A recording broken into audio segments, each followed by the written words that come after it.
안녕하세요. 한국기술안전의 조윤상입니다. 오늘은 보호구에 대해서 교육을 하겠습니다. 첫 번째 테마는 보호구의 의무 규정입니다. 먼저 보호구란 무엇인가? 우리가 흔히 알고 있는 안전모, 안전화 이런 게 보호구인데, 근로자의 신체 일부 또는 전체에 착용을 해서 위험 요인을 차단을 하거나 감소를 시켜서 재해를 예방하거나 어떠한 피해의 정도와 크기를 줄여주는 그런 기구라고 생각을 하시면 되겠습니다.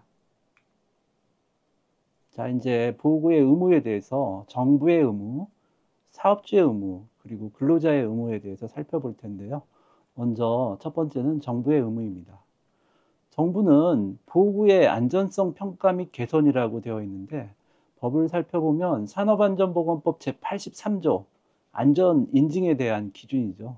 그래서 보호구를 제조하는 사람이 정부에서 어떠한 가이드라인을 정했는데, 그 성능 이상으로 제조를 해야 되는 그러한 기준을 정하고 있습니다. 그래서 안전 인증을 받은 그런 보호구를 사용하면 성능과 그리고 그 기준 이상의 그런 제품을 사용하신다고 생각하시면 되겠습니다. 두 번째는 사업주의 의무에 대해서 살펴보겠습니다. 여기에서는 안전보건관리 책임자, 관리감독자, 안전관리자, 보건관리자, 사업주에 대한 그런 의무가 있습니다. 먼저 법의 산업안전보건법 제15조 안전보건관리 책임자의 역할 8번째 항목을 보시면 보호구 구입 시 적격품 여부를 확인하라 이렇게 되어 있고요. 그리고 산업안전보건법 시행령 제15조의 관리감독자의 업무 두 번째를 보시면 소속 근로자의 보호구를 사용에 관한 교육 지도에 대해서 또한 관리감독자의 의무를 이야기하고 있습니다. 그리고 안전관리자나 보건관리자, 산업안전보건법 시행령 제18조, 제22조에서는 보호구를 적격품 선정에 관한 관리 책임자에 대해서 보좌, 지도, 조언을 하라라고 또한 법에 정하고 있습니다. 그리고 이제 사업주의 의무를 살펴볼 텐데요. 사업주 같은 경우에는 산업안전보건 기준에 관한 규칙 제32조를 보시면 보호구를 지급을 하라는 그런 의무 규정이 있습니다. 그래서 아래 1번부터 11번까지의 그런 항목에 작업을 할 때는 그 작업 조건에 맞는 보호구를 근로자 수 이상으로 지급을 하고 착용하도록 하라고 이렇게 되어 있습니다. 만약에 큰 산업재해가 났다 이럴 경우에 보호구를 착용하지 않은 게 직접적인 원인이 되었을 경우에는 사업주에 대해서 근로자를 사망에 이르게 한 결과가 있을 때는 7년 이하의 징역, 1억 원 이하의 벌금을 부과할 수 있습니다. 사망은 아니지만 중상해를 입었다 이럴 경우에는 5년 이하의 징역, 5천만 원 이하의 벌금을 부과할 수 있습니다. 그럼 근로자는 과연 보호구를 착용하지 않았을 때 어떠한 의무가 없냐? 여기 이제 이러한 부분을 살펴볼 텐데요. 사업주의 산업재해 예방 조치에 따른 각종 이행을 하라라는 그러한 내용이 있습니다. 법을 살펴보실 건데요. 산업안전보건법 제6조 근로자의 의무를 보시면 사업주나 근로감독관, 공단에서 실시하는 산업재해 예방에 관한 조치를 따라야 한다라고 명시하고 있습니다.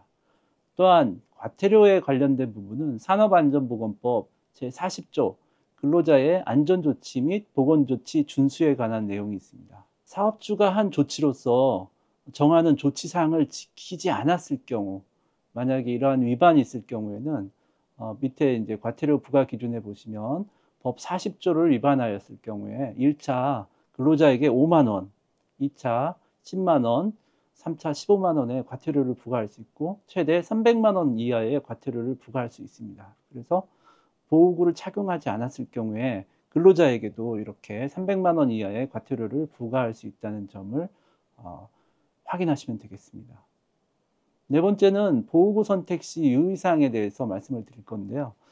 이제 아까 제가 정부의 의무 중에서 안전 인증에 대해서 말씀을 드렸는데 안전인증 대상 보호구가 안전모를 비롯해서 12가지가 있고, 자율안전 확인 신고 대상 보호구가 3가지가 있습니다. 그래서 이러한 거는 정부에서 정하는 어떤 성능의 기준을 충족하는 그런 보호구에게 그림에서 보시는 KCS 마크나 안전보건 인증에 관련된 스티커를 부착하게 되어 있습니다. 여기 제가 안전화를 보여드릴 텐데요. 안전화 중에서도 이 안쪽에 보시면 이렇게 KCS 마크가 안쪽에 이렇게 들어 있습니다.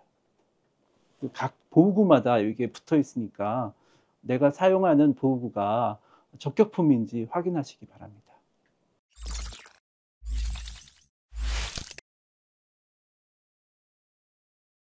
두 번째 테마인 보호구의 종류 및 사용법에 대해서 교육을 진행하도록 하겠습니다. 자, 이제 안전모에 대해서 살펴볼 건데요. 안전모는 크게 5가지 종류가 있습니다. A종, AB종, AE종, ABE종, 승차용 안전모, 이렇게 5가지로 구분이 됩니다. 첫 번째 A종 같은 경우에는 물체가 위에서 떨어지거나 아니면 날아올 때 맞을 위험을 방지하는 그러한 보호구가 되겠고요. AB종은 이러한 A에다가 추락, 근로자가 높은 곳에서 추락했을 때 머리를 보호해주는 그러한 보호구가 되겠습니다. 그리고 A2종 같은 경우에는 A 기능에다가 감전에 대한 그러한 기능을 추가한 안전모가 되겠습니다. 그리고 ABE종이라고 하면은 낙하에 대한 것, 그리고 추락에 대한 것, 그리고 감전에 대한 것, 이 3가지 기능을 모두 갖춘 그런 안전모가 되겠습니다. 승차용 안전모 같은 경우에는 이륜 자동차 운행 시 위험을 방지 경감하는 그런 안전모가 되겠습니다. 안전모의 관리 요령을 살펴볼 텐데요. 만약에 큰 충격을 받거나 안전모가 변형됐을 때는 폐기를 하셔야 됩니다. 두 번째는 모체를 유기용제 등으로 닦거나 세척하는 것을 금지하셔야 되겠습니다. 마지막으로 턱끈은 인증부품으로 교체를 하여야 되고, 안전모를 착용할 때는 항시 턱끈을 조여서 착용을 하셔야 되겠습니다. 다음으로 사고 사례 영상을 좀 살펴보겠습니다. 첫 번째는 안전모 미착용으로 추락사고 영상을 보시겠습니다. 그리고 이제 사다리 작업을 하시다 추락이 됐는데 이분이 안전모를 착용을 하지 않으셨어요. 얼만큼 많이 다쳤을까 여러분들이 한번 생각을 해보시고, 두 번째 그림도 보겠습니다. 두 번째 같은 경우에는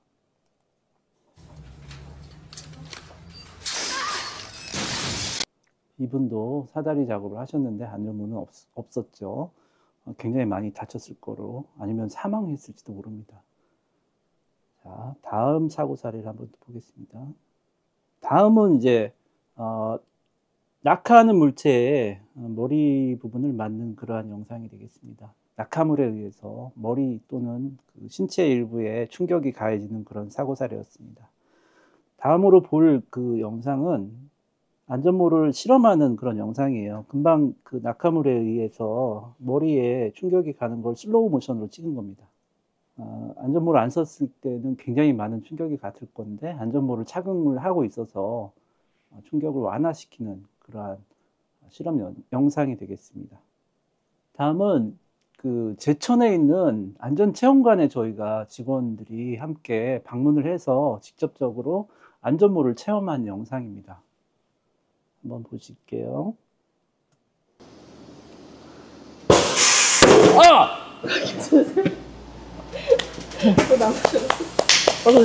직접 여러분들도 한번 체험을 하는 걸 권합니다. 이번에는 안전화를 살펴보겠습니다. 안전화 같은 경우에는 가죽재 안전화, 고무재 안전화, 정전기 안전화, 절연장화, 절연화, 발등 안전화, 화학물질용 안전화, 여러 가지의 안전화가 있습니다. 안전화 관리 요령을 살펴볼 건데요. 훼손되거나 변형된 것은 착용을 하시면 안 되겠습니다. 그리고 또 안전화를 착용하실 때 뒤축을 꺾어서 착용하시면 안 됩니다. 그리고 항상 건조하도록 내부를 유지하시는 게 또 중요하겠습니다. 구멍이나 찢김이 발생했을 때 당연히 폐기하셔야겠죠. 그리고 가죽재 같은 경우에는 물에 젖지 않도록 관리하는 게 중요합니다. 정전화는 감전 위험 장소에서 착용을 하시면 안 되겠습니다. 그리고 화학물질 안전화 같은 경우에는 그 해당 화학물질인지 적합한 것을 사용하는 게 중요하겠습니다. 사고 사례를 한번 볼게요. 첫 번째는 그 안전화가 아닌 그러한 일반 그러한 신발을 신고 가다가 못에 발이 찍히는 그러한 사고입니다.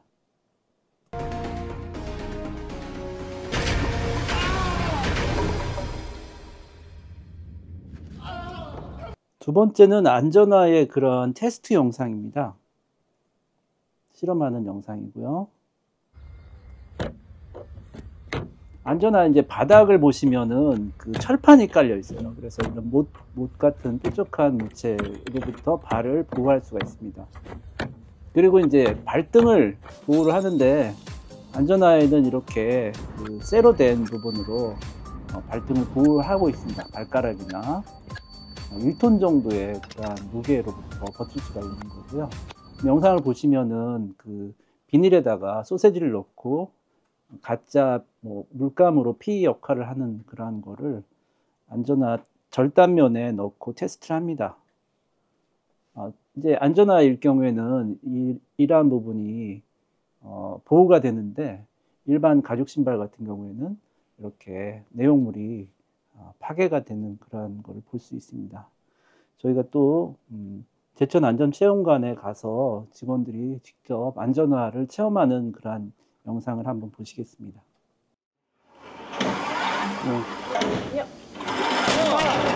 하나, 둘, 셋. 저도 직접 해봤는데 큰 충격이 없습니다. 그래서 제가 안전화를 착용하라고 이렇게 말씀드리는 것보다 이렇게 체험을 한번 해보시길 권합니다. 이번에는 안전대를 살펴보겠습니다. 안전대는 그 벨트식이 있고 안전그네식, 전체식이라고 하죠. 이렇게 두 가지로 나눠지고 벨트식에 보면은 이제 밑에 보시면 일개 거리용 그리고 U자 거리용 이렇게 되어 있고 안전그네식을 보시면 추락방지대, 안전블록 이런 개념이 나오는데 영상을 통해서 제가 좀 더 자세하게 설명을 하겠습니다. 아까 U자 거리용 안전대, 다른 말로는 주상 안전대라고 하는데 이렇게 전봇대 같은데 올라갈 때 사용하는 안전대가 되겠습니다. 사용하는 영상을 한번 보시겠습니다.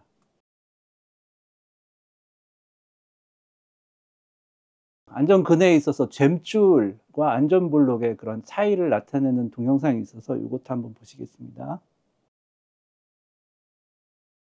잼줄은 어느 한 2m 정도, 1.8m 정도가 되면은 멈추는데 안전블록 같은 경우에는 5m, 10m, 15m, 25m 이렇게 그 사용 거리가 있어서 작업자가 필요한 길이에 따라서 안전그네식에다가 잼줄을 할 건지 안전블록을 할 건지 결정하시면 되겠습니다. 안전대를 살펴보았는데요. 안전대 관리 요령에 대해서 말씀을 드리겠습니다.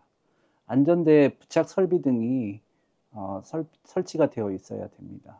작업 전에 안전대 및 부속 설비를 반드시 이상이 있나 없나 점검을 하셔야 되겠습니다. 그리고 잼줄 같은 경우에는 만약에 어떤 예리한 물건으로 상처가 되어 있으면은 안전대에서 추락을 할 경우에 그 상처 부분이 절단되면서 그 부분이 이제 추락으로 연결될 수 있습니다. 그래서 예리한 구조물 등의 접촉을 금지하여야 되겠습니다. 그리고 이제 안전대 거리라고 해야 되겠죠. 지지 로프에는 2명 이상이 동시에 사용하지 않도록 이렇게 하셔야 되겠고요. 그리고 잼줄 같은 경우에는 2m 이내로 짧게 사용하시기를 권장을 드립니다. 사고 영상을 한번 볼게요. 이건 실제 2021년도에 진접에서 일어났던 그런 사고입니다.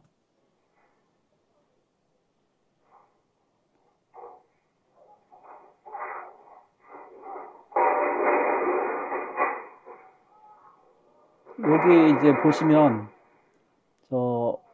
안전대를 착용하고 있는 그 재해자 같은 경우에는 떨어지지 않고 추락하지 않고 안전대에 이렇게 매달려 있는 그러한 모습을 볼 수 있습니다.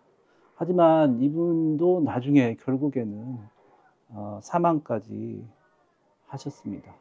다음 영상도 한번 볼게요. 여기서도 이제 지금 이제 보시면은 화질이 안 좋긴 한데 안전대를 착용을 하고 있죠. 그리고 안전대 거리선도 있고, 근데 자세히 보시면은 저 안전대 거리선 자체가 파열되면서 결국 안전대가 제 역할을 못하고 추락을 하는 그러한 사고가 되겠습니다. 저희가 또 제천 안전체험관에 가서 안전대 체험도 했는데 그 영상을 함께 보시겠습니다. 머리 튀게 바뀌셨어요? 네네네. 턱수가 보이셨을까요? 네.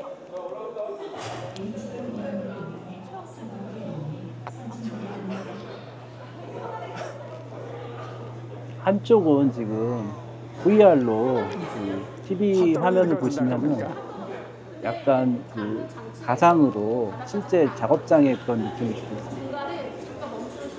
아,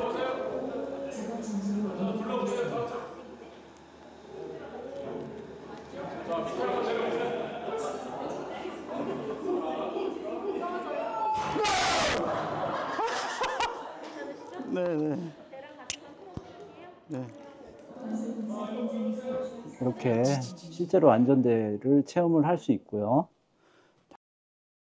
이번에는 보안경에 대해서 말씀을 드리겠습니다.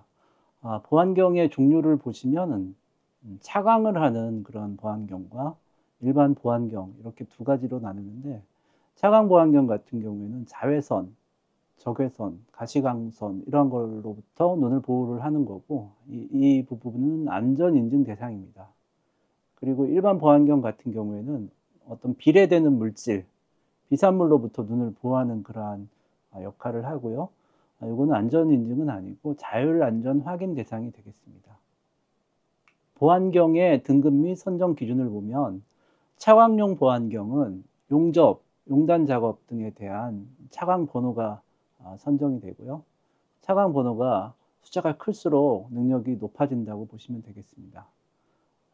자외선 같은 경우에는 1.2에서 5번까지, 적외선 같은 경우에는 1.2에서 10번까지 구분을 하고, 용접할 경우에는 1.2에서 16번까지 구분이 됩니다. 숫자가 크면은 그 투과율이 낮다는 그러한 뜻이 되겠습니다.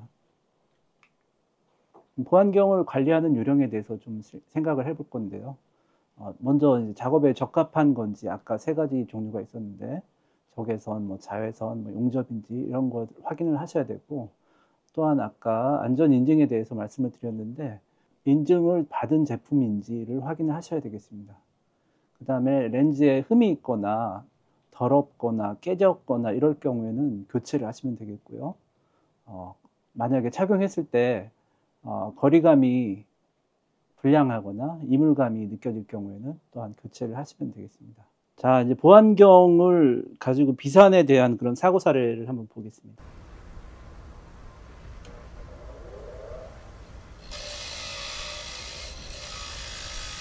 그라인더 작업을 하고 있죠. Now that's exactly what I was talking about. Come on, Jeff, don't get sloppy. 관리 감독자한테 이제 혼났고 보안경을 벗는 상태예요. 이때 이제 비산물이 눈에 들어가서 눈을 다치는 그런 사고가 되겠습니다. 제천에 있는 안전체험관에서 보안경 체험도 해봤습니다. 안전 인증 제품과 인증이 받지 않은 그러한 제품을 두 개를 비교하는 그런 체험입니다. 좀 되세요? 앞에 보셔야지 추가 보이세요? 생각보다. 많이 무서워하세요. 오, 이게 뭐고 뭐? 이게 적격분이에요. 이거 적격분. 첫 번째 게 이제 적격품이고요.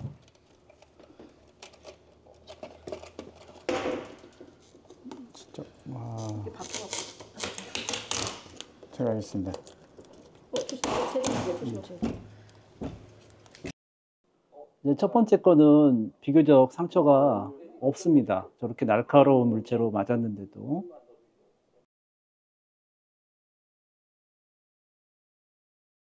이게 이제 부적격이죠. 부적격 같은 경우에는 아예 구멍이 크게 났습니다. 그래서 보안경을 착용할 때는 안전인증 제품, 적격품을 착용을 하셔야 되겠습니다. 다음은 청력보호구, 귀마개나 귀덮개에 대해서 알아볼 텐데요. 종류를 보시면은 폼 타입 귀마개, 재사용 귀마개, 귀덮개가 있습니다. 청력보호구의 종류별 성능 구분을 보시면 귀마개에서 EP1과 EP2로 나눠지는데, 일종인 EP1은 전체적으로 저음부터 고음까지를 다 차음을 하는 거고, 이종인 EP2 같은 경우에는 우리가 이야기하는 이러한 그 회화음 영역은 차음을 하지 않고 고음만 차음을 합니다. 그래서 EP2가 굉장히 좋죠. 이러한 EP2를 착용하는 것을 권합니다. 청력보호구의 관리 요령을 살펴보시면 일단 사용 설명서에서 안전 인증이 된 건지, 그리고 차음 성능을 좀 확인을 하셔야 되겠고요. 귀마개 같은 경우에는 자기 귀하고 잘 맞는지 그러한 부분을 확인을 하셔야 됩니다. 그리고 귀마개가 오염이 됐거나 더럽거나 이러면은 교체를 하셔야겠죠. 그리고 귀덮개보다 내 귀가 작다, 그래서 귀를 너무 막 착용을 했는데 짓누른다 이러면은 또 착용이 안 되겠죠. 그래서 본인의 귀하고 잘 맞는 그러한 귀덮개를 선택을 하셔야겠습니다. 이번에는 안전장갑에 대해서 보겠습니다. 안전장갑은 전기 부분인 내전압용 절연장갑이 있고, 그리고 화학물질을 사용할 때 착용하는 화학물질용 안전장갑이 있습니다. 작업의 종류 및 내용, 그리고 위험 수준과 용도에 따라서 적합한 종류의 장갑을 선택해서 착용하시면 되겠습니다. 안전장갑의 관리 요령을 살펴보면, 먼저 절연장갑 같은 경우에는 유류, 휘발용제, 산알칼리성 화학물질 이런 것과 접촉을 금지하여야 되겠습니다. 그리고 조그마한 구멍, 피놀, 균열, 기포 등 이런 물리적인 변형이 발생했을 때는 즉시 폐기하고 사용을 금지하셔야 되겠습니다. 화학물질용 안전장갑도 이제 개별 시험 화학물질에 대해서 성능을 갖춘 그런 제품을 가지고 작업은 또 개별이 아니라 복합 화학물질을 취급하는 작업에 사용하는 것은 불가능합니다. 그래서 내가 사용하는 화학물질 그 장갑이 어느 약품, 어느 그 화학물질을 보호하는지를 꼭 확인을 하셔야 되겠습니다.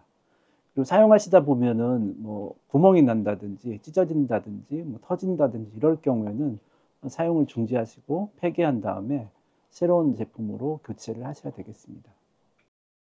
사고 사례를 한번 볼게요. 절연장갑 부분이고, 이제 배전반이나 분전반에 점검을 하다가 이 부분 같은 경우에 안전장갑을 안 끼고 계시죠. 절연장갑을 끼고 작업을 하셔야 되는데 이제 쇼트가 나서 사고가 나는 그런 영상입니다.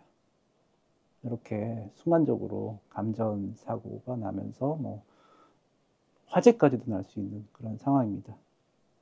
화학물질용 그 안전장갑을 끼지 않고 실험실에서 실험을 하는 동영상인데,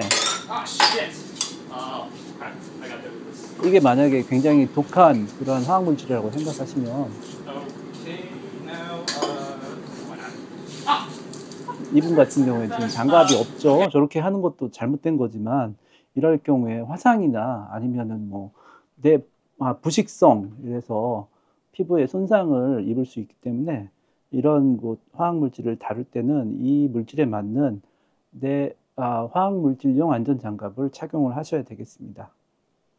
안녕하십니까. 한국기술안전 유성욱입니다. 이번 시간에는 보호구의 종류 중에서 보안면과 보호복에 대해서 학습하겠습니다. 먼저 보안면의 종류입니다. 보안면은 형태별과 기능별로 나눌 수 있고요. 형태별에는 헬멧형과 핸드실드형이 있습니다. 기능별에는 일반 보안면, 용접 보안면이 있습니다. 용접 보안면에는 차광 번호가 1.2부터 16으로 나눠져 있는데요. 일반적으로 차광 번호가 높을수록, 숫자가 클수록 투과율이 낮습니다. 즉 다시 말해서 차광 번호가 큰 것이 더 성능이 좋다고 생각하시면 되겠습니다. 보안면 관리 요령입니다. 착용이 편안하고 내구성이 있는 것으로 선정해야 합니다. 착용자와 접촉하는 보안면의 모든 부분에는 피부 자극을 유발하지 않는 재질을 사용해야 합니다. 다음으로 용접 보안면 동영상 시청하시겠습니다.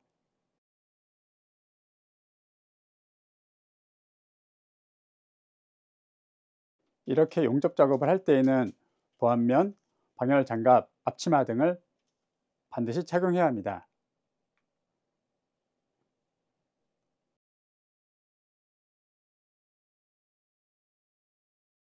다음으로 보호복 종류에 대해서 알아보겠습니다. 보호복에는 방열복과 화학물질용 보호복이 있습니다. 방열복의 주요 보호 기능은 고열에 의한 화상 등 위험을 방지할 수 있고요. 장시간 고열 작업에 따른 열피로의 방지, 제철, 금속 정련, 금속 용융, 가우징, 유리 용융 등 작업장과 작업 용도에 맞춰서 착용해야 합니다. 사용 관리에는 화염과 용융물 등 직접 접촉해 사용하지 않도록 해야 합니다. 상의와 장갑, 하의와 신발 사이로 착용자 신체가 노출되지 않도록 해야 합니다. 파손, 균열 등이 있는 경우 즉각 폐기해야 합니다. 기타 자세한 사용 방법, 세척 및 관리 방법 등은 제품 사용 설명서를 따라야 합니다. 방열복 작업 동영상 시청하시겠습니다.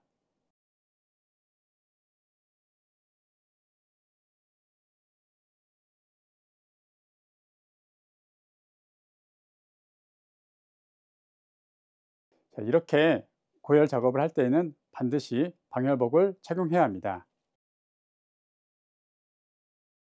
다음으로는 방열복 착용 동영상을 시청하겠습니다.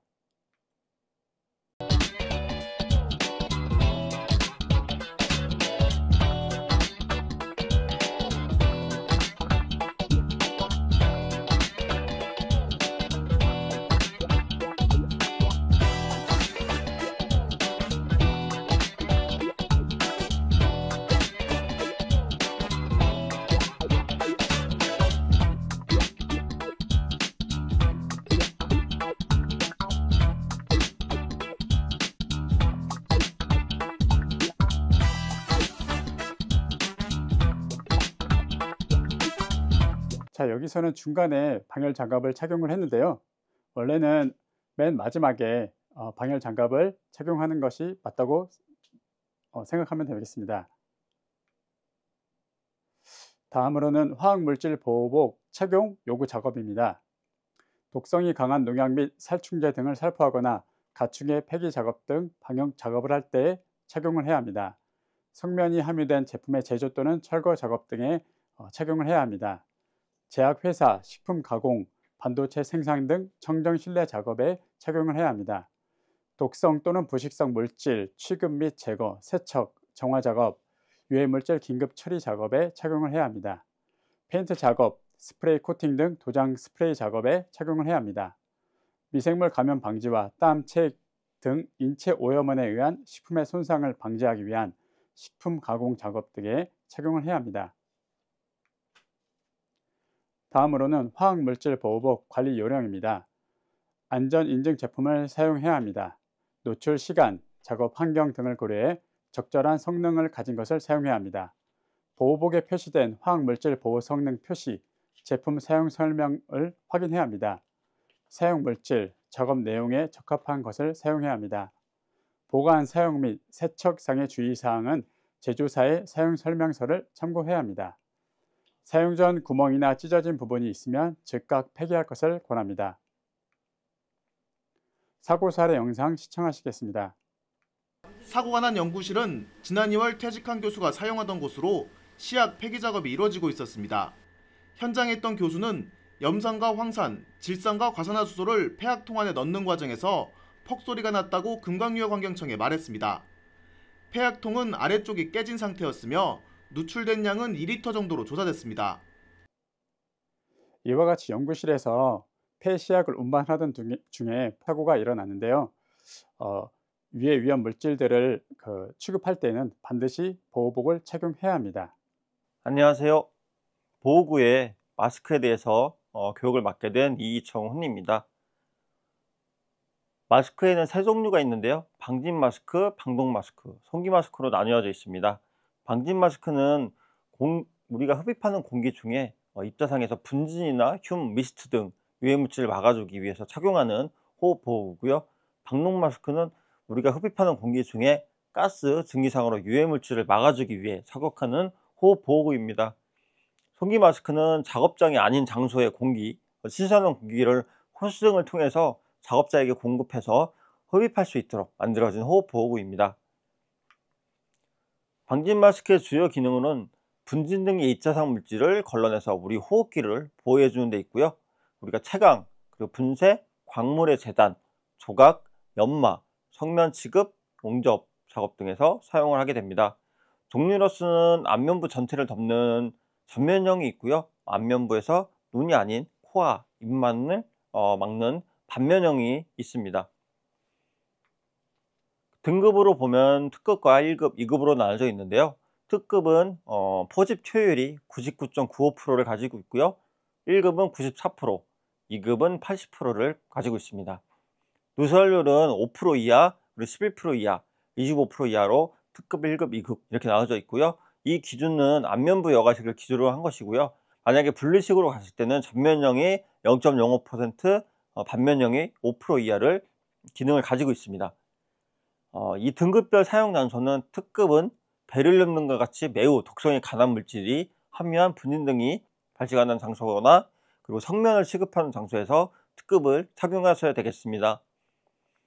1급은 특급 착용 장소를 제외한 분진 등이 발생하는 장소에서 착용을 하고요. 금속과 같이 열적으로 발생하는 분진, 그리고 기계적으로 생기는 분진 등이 발생하는 장소에서 1급을 착용하셔야 되겠습니다. 2급은 특급이거나 1급 마스크 착용 장소를 제외한 곳, 이런 곳이 분진이 발생되는 장소에서 2급을 착용하셔야 되겠고요.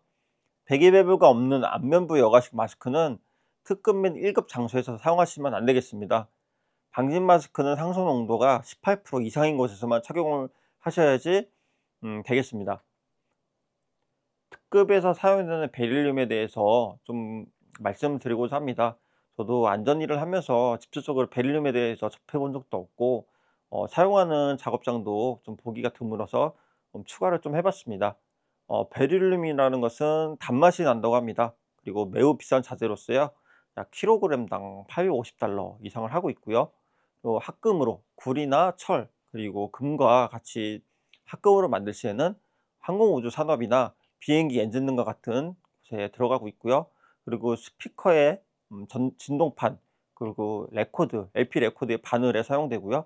그리고 시계 부품 등으로도 사용되고 있다고 합니다. 높은 독성 물질로서 흡입하거나 섭취 시에는 심각한 폐질환을 유발을 합니다. 베릴륨의 원소 기호는 4번으로서요. 숫자가 낮으면 낮을수록 가벼운 특성을 봤을 때 4번이면 충분히 우리 호흡기로 통해서 흡입이 됐을 때 폐질환을 유발할 수 있다고 볼 수 있겠습니다. 방진 마스크의 사용법에 대해서 말씀드리겠습니다. 사용 전에는 흡기, 배기의 밸브 기능을 점검하셔야 되겠고요. 사용 전에는 점검하고 장착하고 사용법에 대해서 내용을 교육을 하시고요. 그거에 대해서 훈련을 진행하신 이후에 작업자들을 투입되면 되겠습니다. 그리고 공기 누설 여부를 점검하셔야 되겠고요.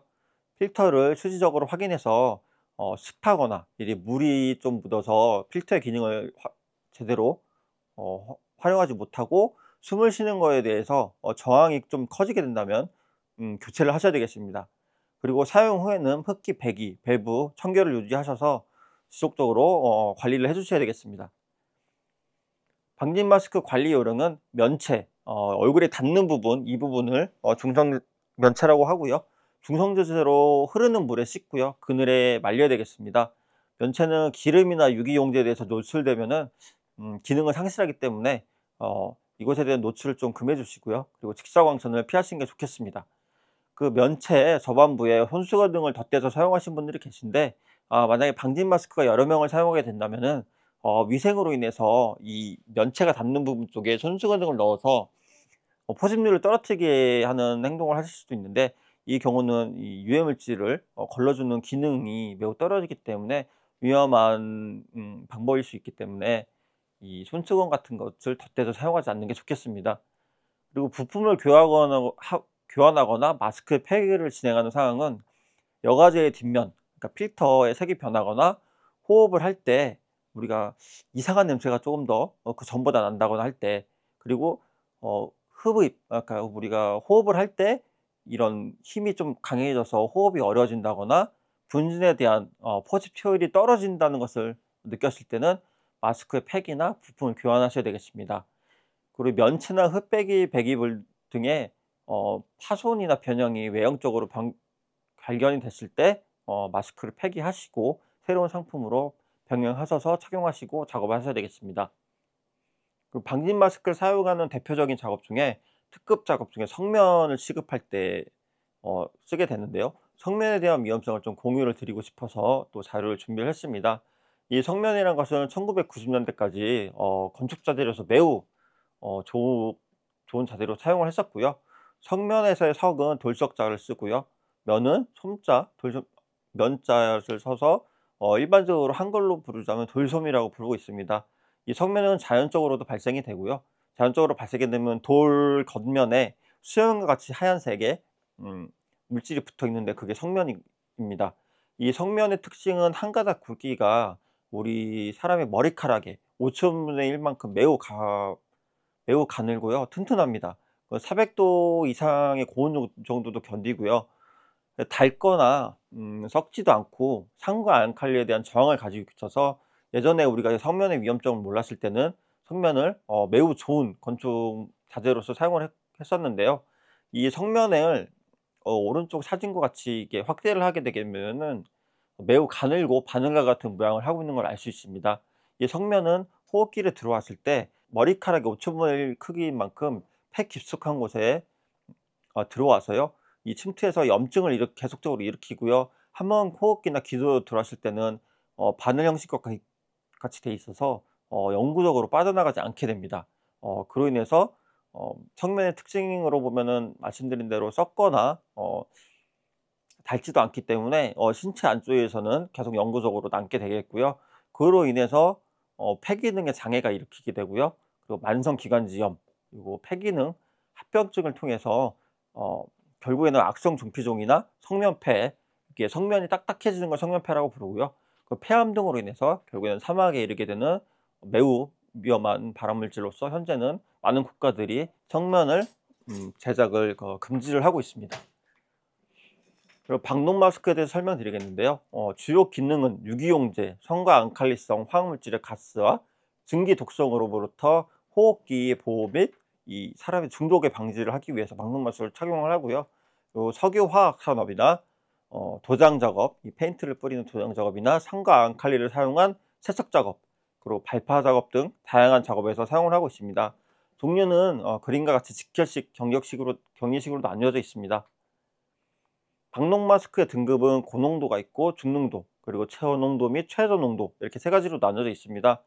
고농도는 가스 또는 증기의 농도가 100분의 2 이하인 대기 중에서 사용을 하고요. 그리고 중농도는 100분의 1 이하의 대기 중에서 사용을 하게 되어 있습니다.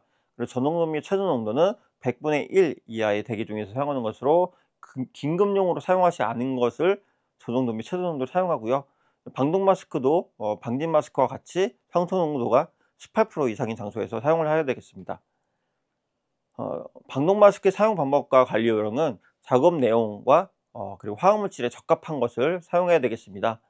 사용을 하고 난 뒤에는 손질이 꼭 필요하겠고요. 먼지가 들어가지 않는 장소에 보관을 하셔야 되겠습니다.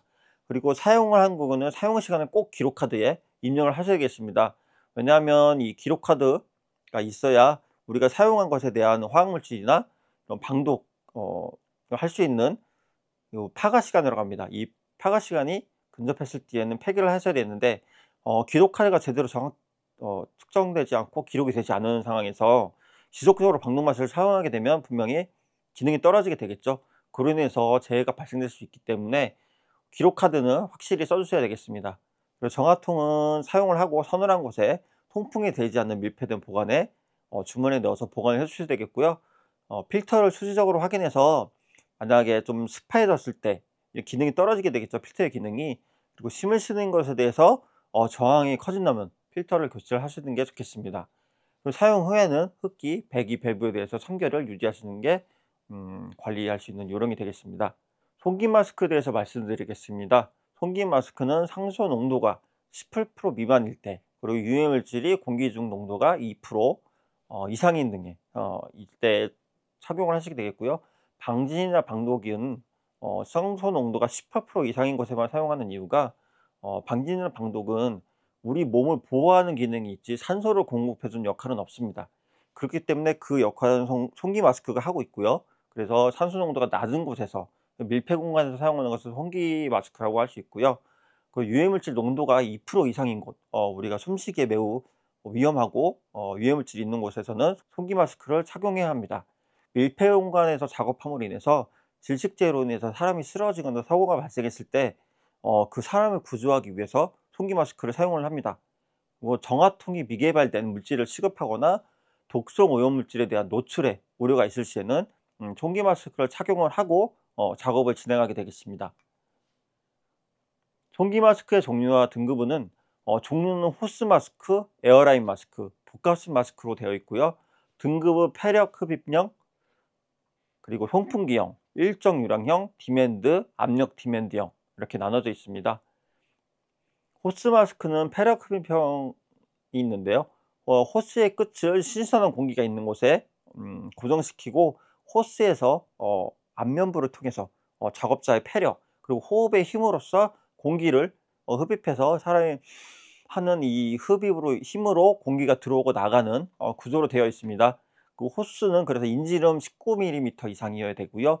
길이는 10m 이하가 돼야 일반적인 남성 폐력으로 숨을 쉴 수 있는 구조로 되어 있습니다. 전동이나 수동 송풍기형은 폐력 흡입형보다 조금 높다고 생각할 수 있는데요. 이런 전동으로 움직이거나 수동으로 작동할 수 있는 송풍기를 신선한 공기가 있는 곳에 고정을 시키고요. 호스에서 안면부를 통해 송기하는 구조로 되어 있습니다. 풍량 조절을 위해서 유량 조절 장치 그리고 교환이 가능한 필터를 장착되거나 구비를 하셔야 되겠고요. 만약에 송풍기가 사고로 인해서 혹시 이런 정지하는 경우에 긴급 상황일 때 작업자의 폐로도 호흡을 할 수 있는 기능을 가지고 있어야 됩니다. 폐력 흡입형은 사진과 같이 그림과 같이 공기 취입구가 우리 신선한 공기가 있는 곳에 장착되어 있고요. 표지판으로 인해서 여기에 공기 취입구가 있다라는 걸 표시를 할 수 있고요. 그리고 이 공기 취입구를 통해서 호스를 통해 그리고 안면부 연체를 통해서 작업자가 호흡을 할 수 있도록 만들어주고 있습니다. 그 전동 수동 송풍기형은 수동형인 손으로 돌리거나 인력으로 돌려서 신선한 공기를 호스를 통해서 작업자에게 투입을 해줄 거거나 전동형은 말 그대로 전기를 입력해서 공기를 호스를 통해서 안면부로 통하게 해주는 구조를 가지고 있습니다. 에어라인 마스크의 일정 유량형은 압축 공기관이 있고요. 고압 공기 용기 그리고 공기 압축기 등으로부터 호스를 통해서 안면부를 통해 공기를 이 압축 공기를 작업자에게 송기하는 구조를 가지고 있습니다. 이런 송기 풍량을 조절하기 위한 유량 조절 장치나 압축 공기 중에 분진 그리고 기름 미스트 등을 여과하기 위한 필터가 장착이 되어 있어야 되겠습니다. 디맨드 앤 압력 디맨드형은 일정 유량형과 같은 구조를 가지고 있지만 공급 밸브가 장착되어 있고 작업자의 호흡량에 따라서 압축 공기를 지급해 주는 게 아니라 작업자의 숨쉬는 이 호흡량에 따라서 안면부 내로 송기를 해주는 구조를 가지고 있습니다. 그림과 같이 일정 유량형은 호스를 통해서 이렇게 후드로 들어오게 되어 있고요. 디맨드 앤 압력 디맨드형은 중업 호스를 통해서 안면부까지 공기를 넣어주는 구조를 가지고 있습니다. 그리고 디맨드의 압력 디맨드형은 보통의 상태로 봤을 때는 디맨드형이나 압력 디맨드형으로 따로 사용이 가능합니다. 하지만 공기 주입에 대한 기능이 상실되거나 기계가 고장나서 숨을 쉬지 못하는 상황이 왔을 때 이런 고압 공기 용기에서 산소를 조금 보관하고 있어서 약간의 시간, 우리가 숨을 쉴 수 있는 시간을 좀 벌어줄 수 있는 구조를 가지고 있는 게 디맨드의 압력 디맨드형입니다. 보시면은 소압 고압 공기 용기가 장착이 돼 있어서 우리가 긴급 상황 발생 시에 조금의 호흡을 유지할 수 있고 대피를 할 수 있도록 만들어진 형태라고 보시면 되겠습니다.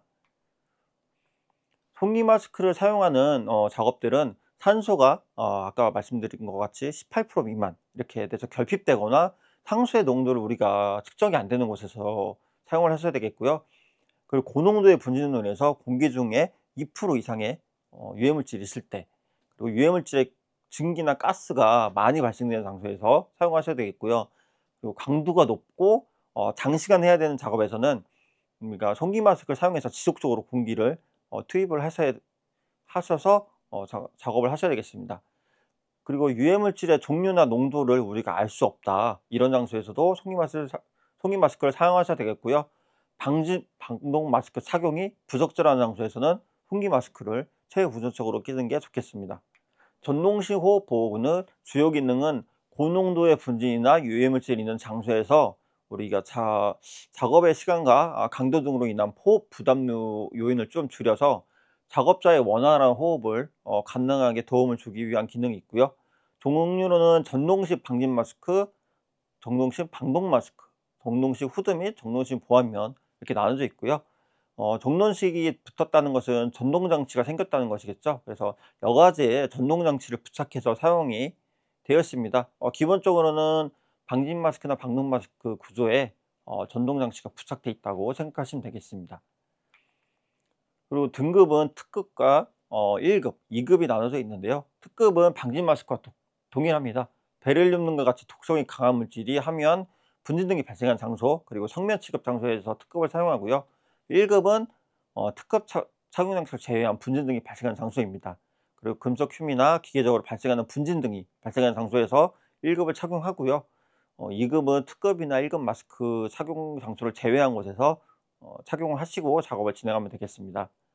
전동식 호흡보호구의 사용 방법과 관리 요령은 사용 전에 배터리 완충 상태를 확인하시고요. 그리고 펌프의 작동 상태를 확인하셔야 되겠습니다. 사용 노는 18% 이상인 곳에서 사용을 하시고요. 방진과 방독 마스크의 정화통은 작업에 맞는 제품을 사용하셔서 사고가 나지 않도록 하시는 게 좋겠습니다. 이상 여기까지 보호구에 대한 안전교육을 끝마치겠습니다. 지금까지 교육 들어주셔서 감사합니다.